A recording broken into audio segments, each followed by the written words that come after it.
an example that some humans, some families of humans, don't age the same way that the rest of us do. They still do age, but not at the same rate. This is two photographs, the first taken in 1910, when the eldest sibling, Helen Reichardt, was 9 years old, and another picture of the four siblings together 90 years later.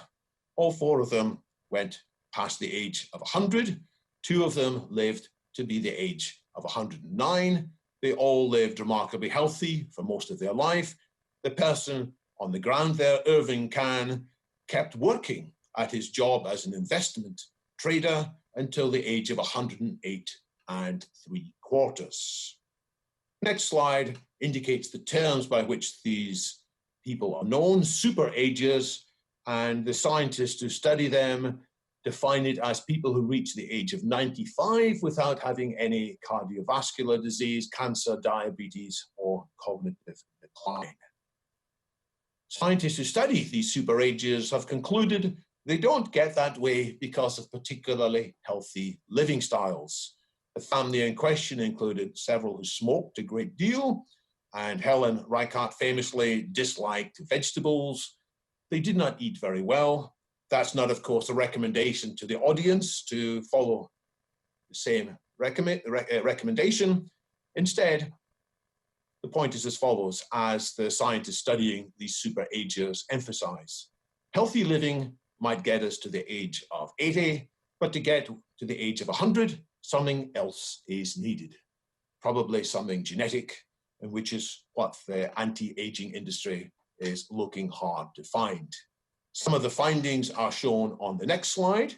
This is a remarkable database that's been assembled by João Pedro de Magalhães, a Portuguese researcher based at the University of Liverpool in England. He has collected not the Genome Project, but the Gerontome Project, a database of all the genes that have now been discovered which can extend the life of various animals by various degrees, such as the ones we've mentioned, like the genes that would increase the hyaluronic acid in various animals.